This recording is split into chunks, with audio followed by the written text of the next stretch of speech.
you ready? I am ready for musical therapy.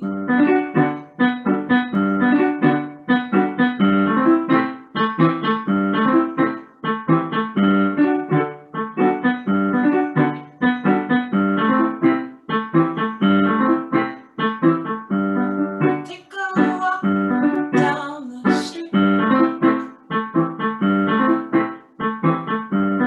Make our own victory. For the fruit of your cup.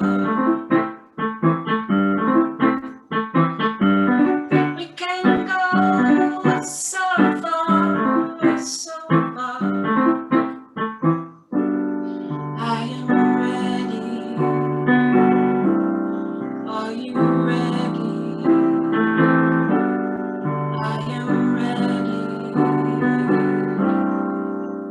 for musical therapy. Come and play my piano. Show me a new tune. I'll play on this piano. Show you I'm in tune with you. Don't stop playing your song. I won't stop singing along. Don't stop singing a song.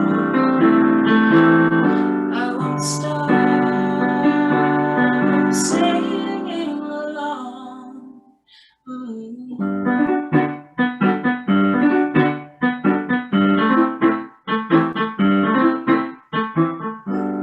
I open my eyes, what do I see?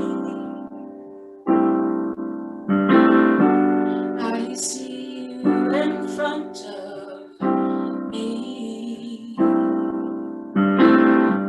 I've never known someone so sweet. I am ready. Are you ready? I am ready. Are you ready? I am ready. Musical therapy.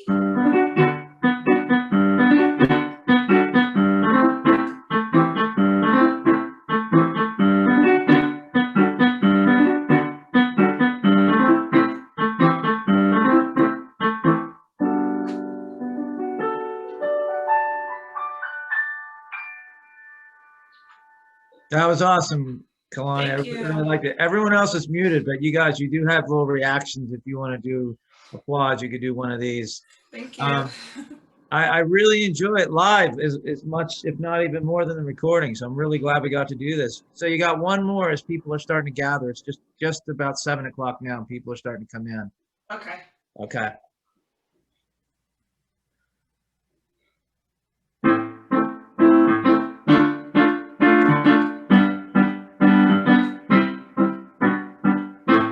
The tragedy of my desire is that you don't desire me at all. The truth about this burning fire is that you've grown to 100 feet tall. And if I could read your mind,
for anyone but yourself. But it'd be nice if you sacrifice for someone else. Suddenly, it's so hard to breathe. Suddenly, it's so hard to breathe. With your eyes, you can paint a picture. With your smile, you can make me quiver. But I don't know you at all. I'm just waiting for your call. I don't know you at all. But I'm patiently waiting. I'm waiting for your call. But I'm patiently waiting. I'm waiting for your call. But I'm patiently waiting for your call.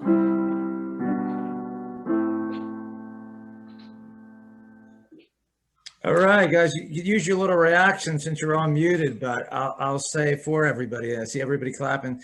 That was Kaloni Baylor, everybody. She's from Philadelphia, local Philly artist here. She's coming to us by way of Michael Harmon at Studio Crash in the Port Richmond section. He had referred her, and I just want to thank her because she's doing this, and you know, basically only for a percentage of whatever we might raise tonight. So she's doing this on the hopes that, you know, this is a friendly crowd, but I think you can hear the talent that she has. She's going to be coming back at the end of the call. So I'm just admitting people in here, guys, as we're talking. So just bear with me. Welcome. You're all muted, so you can't really say anything just yet. So I'm just going to kind of set the tone for what we're going to do here tonight. And then, you know, we'll have a Q&A session. Anyone who wants to chime in, just raise your hand. I think we all know how to do that right now. Compliment to you, Kaloni, about being really beautifully played there, and loved it from one of our guests so far. Okay, so some of you guys we've been talking to for a year or two or more. Some of you, it's brand new. Really appreciate everybody taking time out in their Zoom fatigue on a rainy Sunday night to check this out. And one of the big questions we're going to answer tonight is what the heck is philosophic technology? And what is the citizen body and the 8 things that unite everybody and all that good stuff. But it's not a lecture or a class or anything like that. It's more of a discussion, but some of that stuff just needs to be made clear. And again, if you have any questions before we even begin, do you know how to go to the reactions and either put your thumb up, or there's a way to raise your hand. I actually forget. You can either send a chat or I'm forgetting how to do the hand raise, but you can do something in the reactions or in the chat. Okay. Okay. So what is the citizen body? The citizen body is a concept that came to me and a small group of people, a few of whom you're going to hear from tonight, about how the actual human body has trillions of cells of different functions and identities, and how those cells all seem to cooperate for the good of the whole organism, and yet they live their own lives independently, and everything is you know, kept in what's called homeostasis very effectively. So nature's kind of showing us that you can have diversity, you can have different functions, you can have different identities, and still all be cooperating together for a sum greater than the parts. One of our advisory board members has given me the term wholeness, which I think is a good one.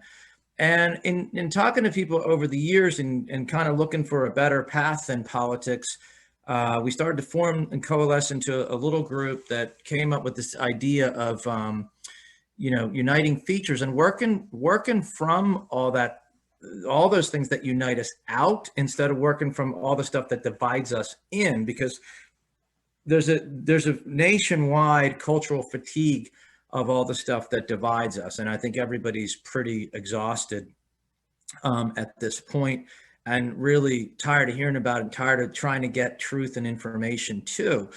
So we said we need a place where we can go and it's not political.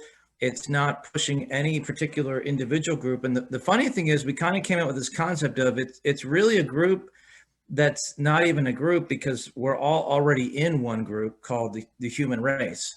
So then how do we just get better at being in that group we're all already born into, as opposed to starting one that's against these people or those people or this idea or that idea, or trying to come up with like our rules are better than yours, or our identity's better than yours, or we're smarter.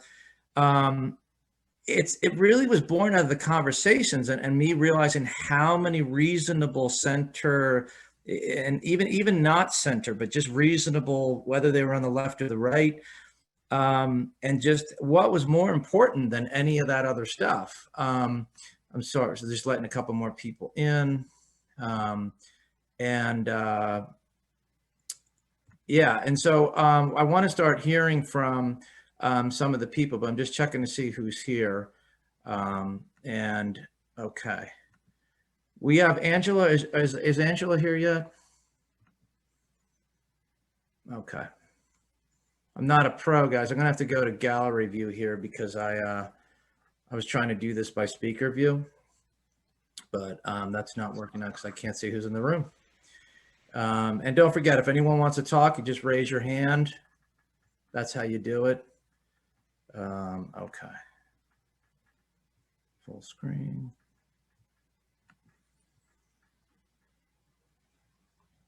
Okay, Tom Pobandith, you're on, right? Yes, I'm also driving, coming in the car. I'm sorry. Okay, well, as long as your hand's free and safe, Tom, I was going to move to you, talking to just how you're involved in the advisory board and some of your ideas and why you're involved. Sure. Hi, my name is Tom Pobandith. I'm a refugee, actually. I came to this country back in 1981. And John and I got to know each other back in 1984, I think, back in high school. So, and I got involved with this, like I would say, a group. And I feel very strongly that each of us are searching for happiness and peace on this planet. The only way we can do it is have to get along and work together. And I know everybody have a different goal, but if we work together and try to understand each other, we can accomplish that goal. All right, Tom, and why do you think Citizen Body is, something that's on the right track? We feel that at this time, as you can see, there is so much hostile and frustration toward our governments, and we all have a common goal that we want to accomplish, and we get together once a week and we meet together and talk about it. What's our weakness and our strong that we are searching for. Okay, and as small business owner, Tom, you're someone who's a big believer there's still opportunity out there if we kind of pull together, right? Absolutely, yes. If we work hard together, we can accomplish anything we want. Okay. Well, hey, really appreciate you taking the time tonight, and we're going to have some Q&A, so stick around. Maybe some people have some questions. Takes more people, and then you realize it's not even about you. It's about the concept and the idea and the principles that are bigger than you, and it really does. It's something that is a group thing. It's not just one it can't be one person. And I think our culture actually suffers from this sort of fascination with charismatic leaders. And I think that's a philosophic weakness in us. I think you fall prey to philosophic and charismatic leaders when you have a weak philosophical constitution, because you're easily taken in by the spectacle over the substance. So a gentleman who's also been tireless, especially in the social media, and is a great teacher, and he's also helped me, just like Angie's helped me. I'll let him tell you if he thinks I've helped him at all. Sometimes I feel like all I do is annoy him, but his name is Adam Greenstein. He's on someone else's Zoom tonight, but he made a great effort to be here amid family trials and tribulations. So, Adam, welcome. Thank you very much. It's really nice to join in. It's wonderful to be part of something new and exciting. I don't know that the ideas are so new. The idea of helping each other, loving each other, giving to others who are less fortunate, leading a good life, these things have been part of our lives, part of our religions for, millennia. So in some ways, what we're doing is taking something that's very universal and working to give it a mode, a way of working in the world.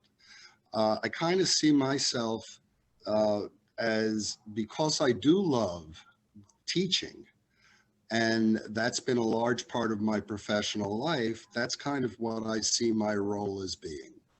That if I can help people to develop and improve on the skills that allow them to interact with each other in a way that's more fulfilling, provides for growth for both people on either side of the interaction, and then allows for us to come to some conclusions as a group of things that we can do that will help us all rather than divide us all.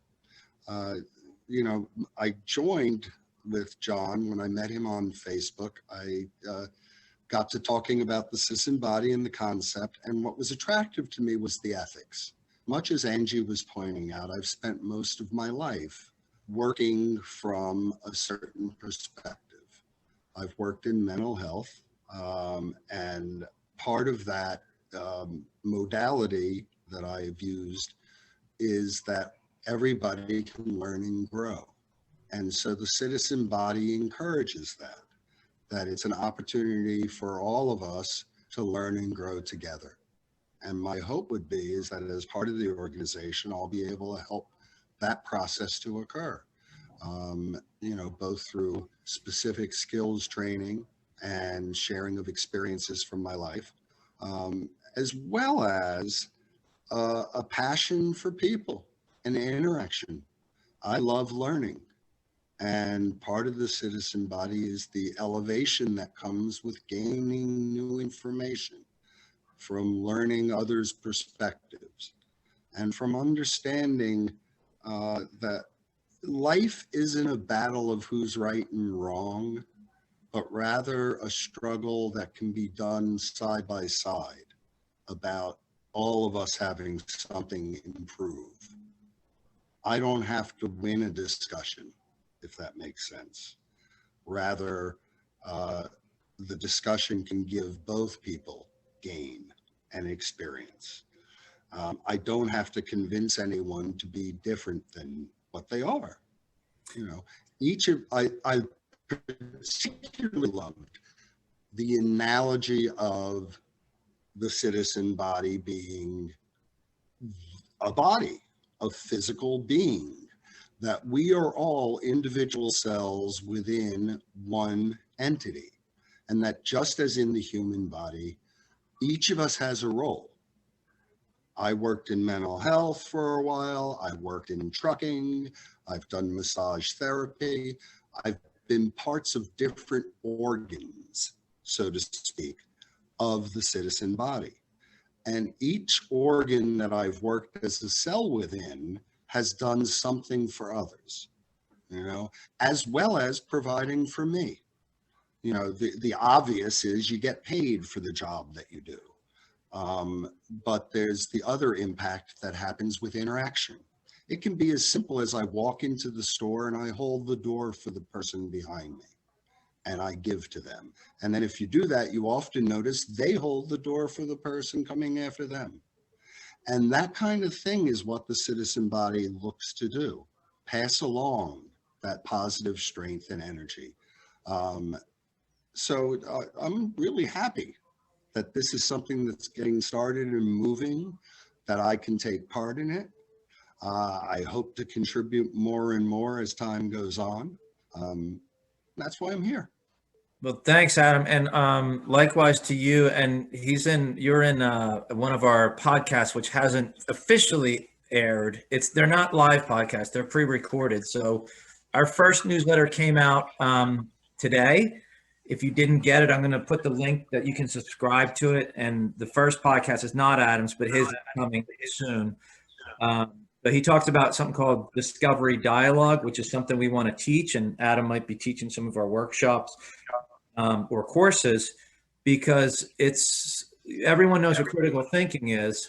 Everybody might have heard of the Socratic method, but there is a way to talk to each other that if you just accept the premise and kind of the rules of, you're going to have much better conversations. I can't think of one bad conversation that we've had using a discovery dialogue, and both people learn and you grow understanding, trust, and even into reconciliation sometimes. So that's, I think, podcast 3, Discovery Dialogue, and that's all Adam on that one.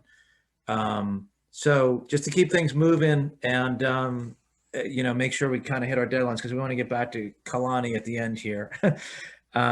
I'll share the link, but I'm going to introduce another person who's actually I met through my consulting work, which a lot of this grew out of, is the leadership development consulting. I realized that if we could turn a 10-person organization into a positive, constructive environment where people were feeling good about what's happening in their life and that they were learning, as opposed to just abiding to make a paycheck, and we can do that with 100 and 1,000, why can't we just move that out into larger and larger communities? And I think that's what we're trying to do here, is take this conversation of, say, 15 people and just keep expanding it. And that's what happened in all the organizations where we went from toxic environments to constructive and efficient and successful environments where people weren't just hating each other. So I saw it as something I just had to do, because if it works for human beings in 10 and 100, there's no reason it can't work in bigger groups. So one person who's experienced some of that, her name is Chirstin. Don't call her Kristen. She joins us from, I think, the Maryland area or DC area tonight. And Chirstin, take it away. Okay, hi guys. So you may be seeing my cat here and there. He is part of the citizen body as well. He's very on board with it. So just to give you a little bit of backstory, so I graduated from college. I went to a Christian university, and I majored in history and political science, and I spent my last semester in DC, and it was my dream to live in DC and to be successful. And then, a lot of my classwork and everything was, being from a Christian university. It's basically, as cliche as it sounds, like Jesus is always the answer. And so, I did my last semester in DC, and I was an intern for my home senator in Ohio. And I graduated college, and I moved out here, packed up all my stuff and just moved out and did another internship for my home congressman over the summer. And that was the point that I realized that something was awry. I realized I did not want to do this. I did not want to be on the Hill, nor did I fit on the Hill. So with that, I took a temporary position at a small athletic store in the Wharf, and that is where I met Mr. John Katrina. I was under his mentorship for a couple months as a store lead in training, And upon those conversations, not just then, but also now and recently, I have kind of opened up my perspective, and the citizen body and also the principles for the citizen body have filled the hole that I didn't realize needed filling until I got involved. So now, even though I am still Christian and I still, sometimes I'm like, Jesus is the answer. While the citizen body doesn't obviously affiliate with any religious affiliation, I would say that has given me the peace that has made me whole, not only as a Christian, but also as a person. So I don't know where I would be had it not been for John Katrina and the citizen body, not to give him a bigger head or anything. Wow, Chirstin, that's a shock to me. It's funny because we've talked so many times, all of us together, and all of you said something new that's I'm almost embarrassed to hear. So thank you, because it's really, I'm just thinking and just trying to think of better ideas, and I just enjoy it. But I do want to stress, this group is for absolutely everyone, and we have to have a way that atheists through fundamentalists can, get together. There's something that supersedes, and we call that active uncertainty, and that's for the portion of questions that you have. We all have questions. It's one of the 8 uniting features is the unknown and the questions we all have. Even if you're a fundamentalist, there's questions, and other human beings can connect with you because you might want them to learn more about what you believe. It's not kumbaya. I want to stress that too. This is not a like, oh, let's just get together and join hands and everything will be okay. No, it's not that, because you can't do that in a business, and that's not what we did in organizations. And Chirstin was a part of that. It was taking Chirstin and connecting in how the work that she was doing could further and advance her life and her goals, her mission. It wasn't about, hey, this is what you need to do for the company. That's all I care about. It's connecting into the person, into their life, and then you kind of get closer to truth together by being good human beings. If you're open, I'm open to a ton of religious ideas. We shouldn't be afraid to talk about religion. We're going to help teach people how to talk about religion and how to talk about politics, because that's the skill we're lacking. Is it the cat? Yeah, I'm sorry. Okay. It's okay. So we have someone else I want to get to stay on track here. And this gentleman comes very much from a spiritual perspective, but also appreciates the more pragmatic, secular aspects of what we're trying to do. He's been a huge supporter, as many people have. And I can't thank him enough. And he's kind of a recent addition. His name is Grady Lights. And Grady, you can take it away.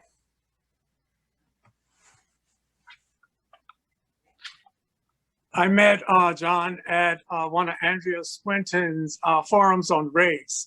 Andrea's with us this evening, and we had several conversations, both the Wednesday call and in addition to those calls. And there is so much resonance in my journey and my vision and values of myself in life, and the vision and value and journey of the citizen body.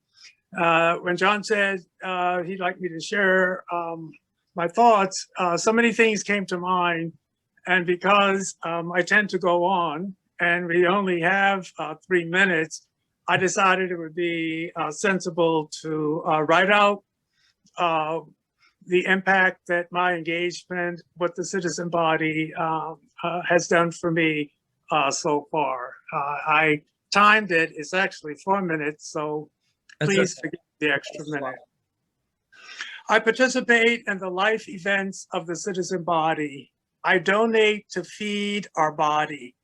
I participate as part of our mind, an eye in our vision, a chamber of our heart, an air sac in our lungs, a breath of our spirit, an arm, hand, legs, 2 feet wearing boots on the ground, striding. I participate in the life events of our citizen body. I do donate to nourish us. I do both of these things because I was not asked to join the citizen body. That missing request grabbed my attention. Sean said, why ask to join what you're already a part of? I got that, liked it. First things first, where I am right now, a member of the citizen body of what I call the whole state of America, a member of the citizen body of the aspiringly United States of America.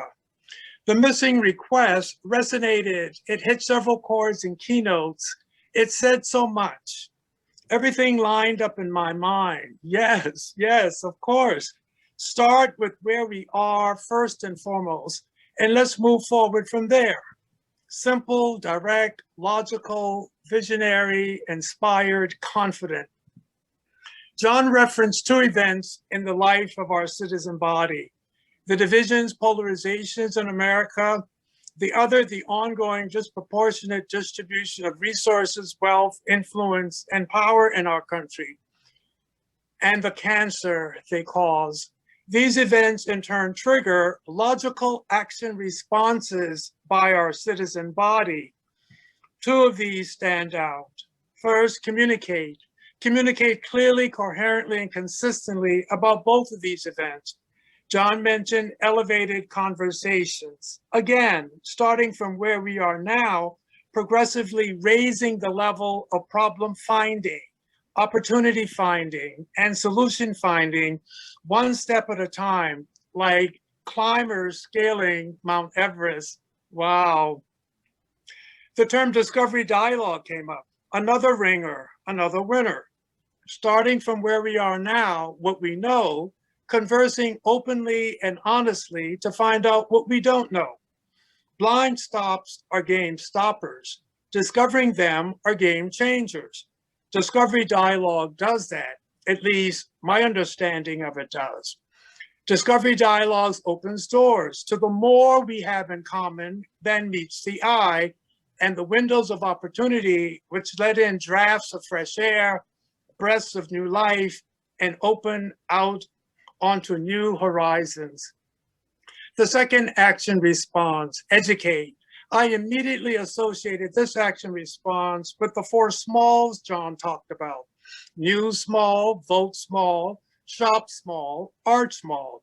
I imagine the impact of millions of us investigating, seeking out, sharing, patronizing these small and smaller sized providers, urging our fellows to do the same.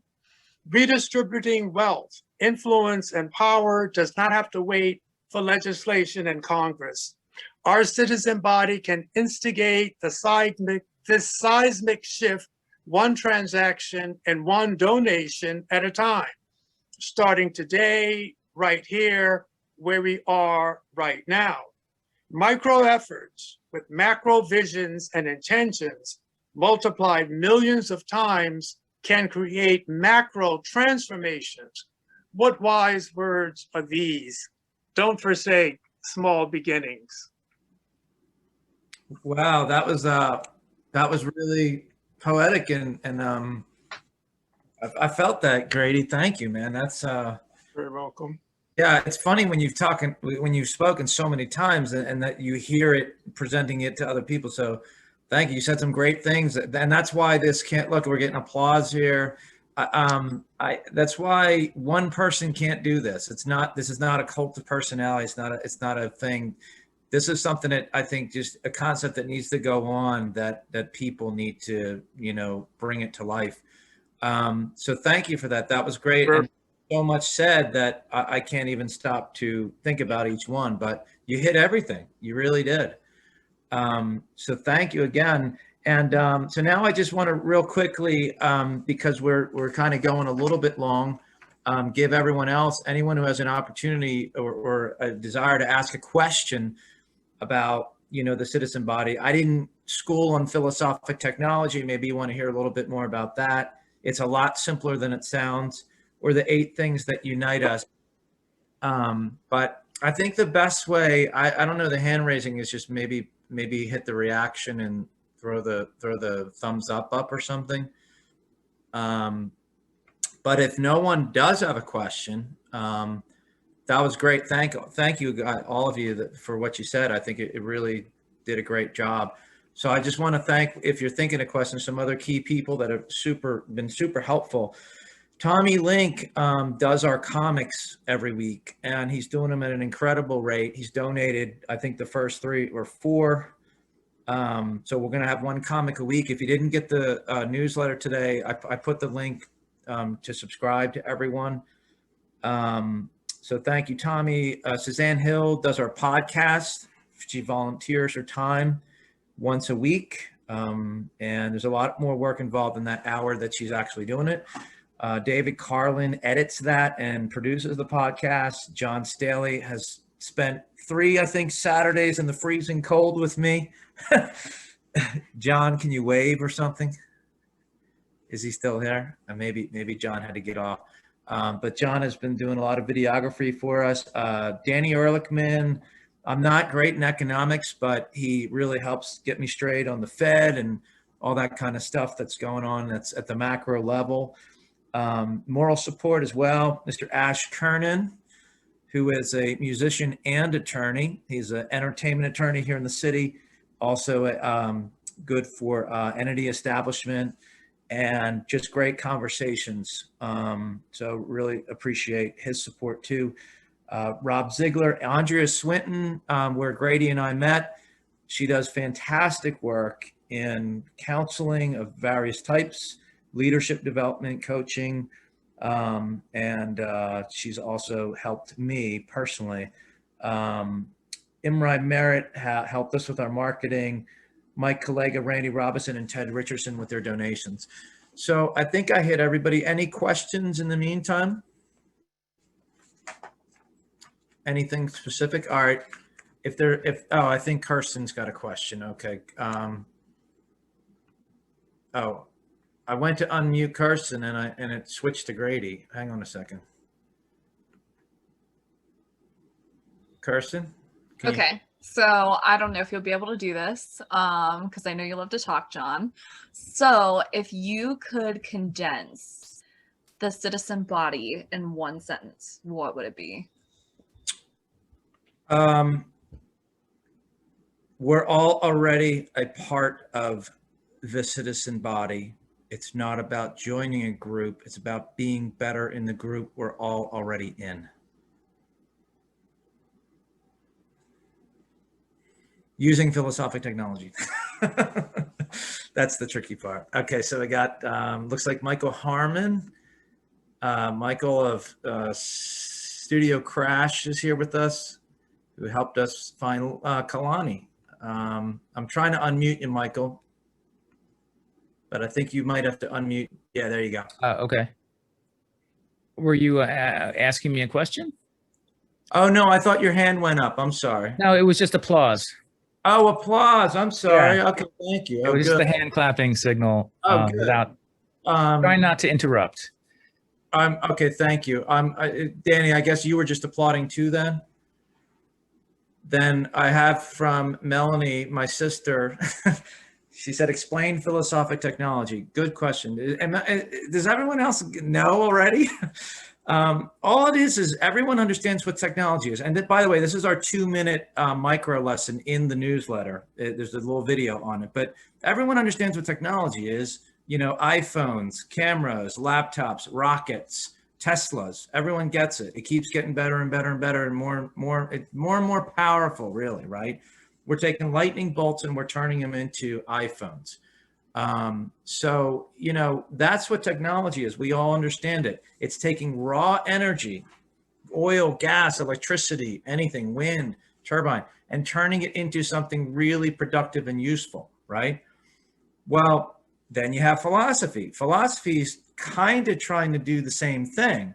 But what's the problem is philosophy is stuck in an ivy tower and it doesn't really put the rubber to the road. So we have to take the philosophy and start applying it. And we can do that in really simple ways. And we have a very, very deep core in what we call the People's Think Tank here, which everyone's invited to. We invite everyone. We're looking for representatives, perspectives of different ethnicities, obviously, because we feel like if everyone's at the table from the beginning, we're designing together, you know, from what's uniting us out rather than trying to work from all these divisive issues in. But philosophic technology is just now taking and designing philosophic systems, almost like a human operating system, that better address the challenges in the information age. There's an MLK quote. I say it all the time.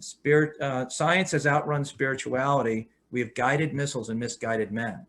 He said that well over 50 years ago, he was recognizing that there's a problem. So I hope that helps explain. There's a 2-minute micro lesson in the newsletter that gives it's a lesson on philosophic technology too. I hope that helped, Mel. Any other questions? I might have missed it because the chat was going a little crazy while I was trying to think.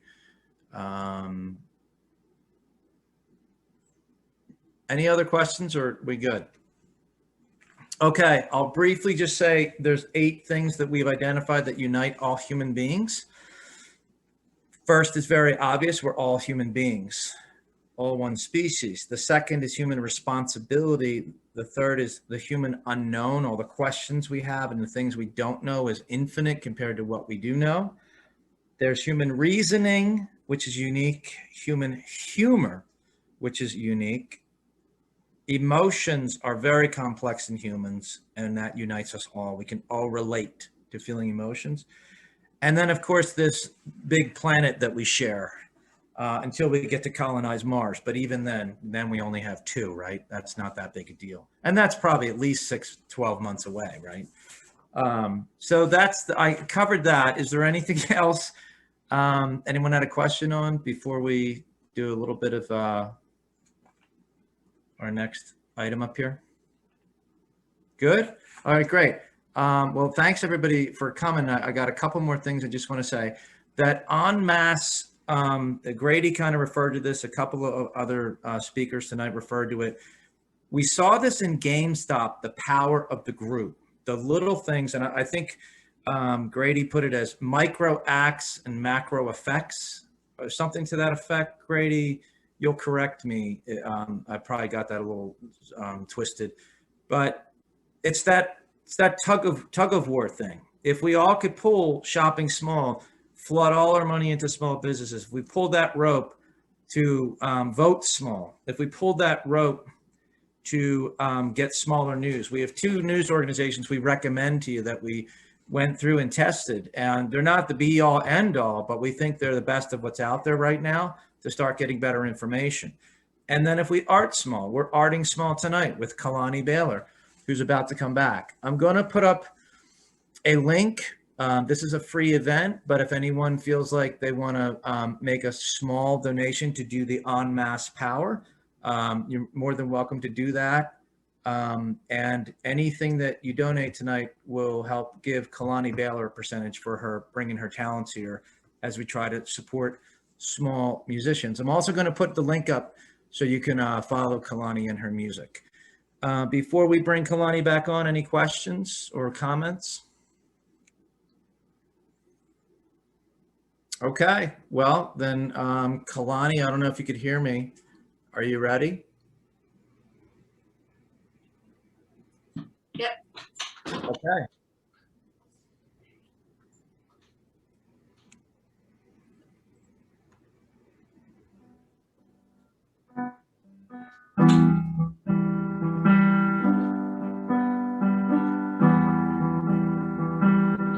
Don't know much about history. Don't know much biology. Don't know much about a science book. Don't know much about the French altar. But I do know that I love you.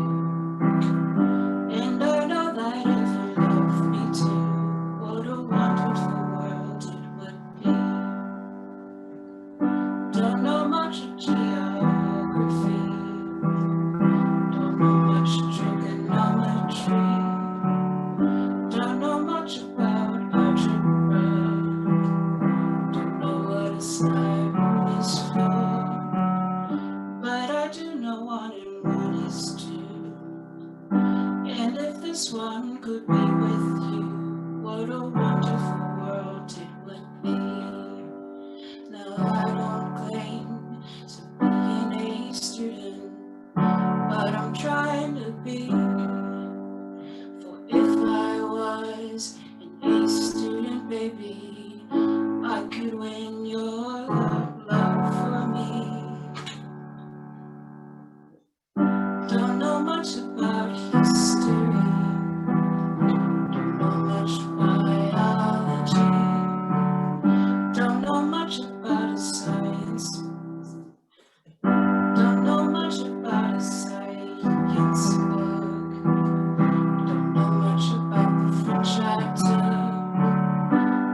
Thanks. And Kalani, one more, right?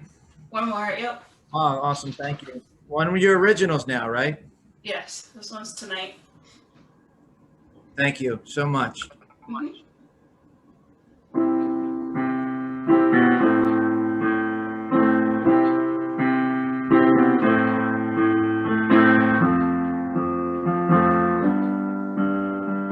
You can do whatever you want. You can say whatever you like.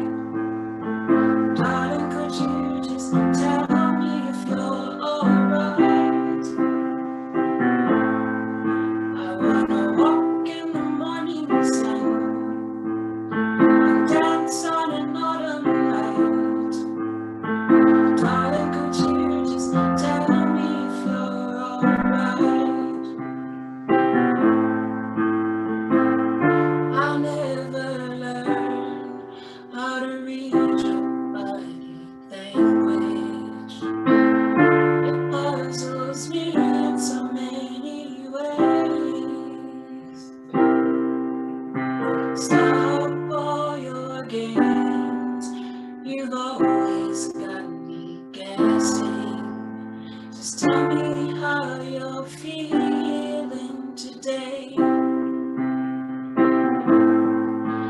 only see what you wanna see, and take whatever you need. Do you ever need a little company?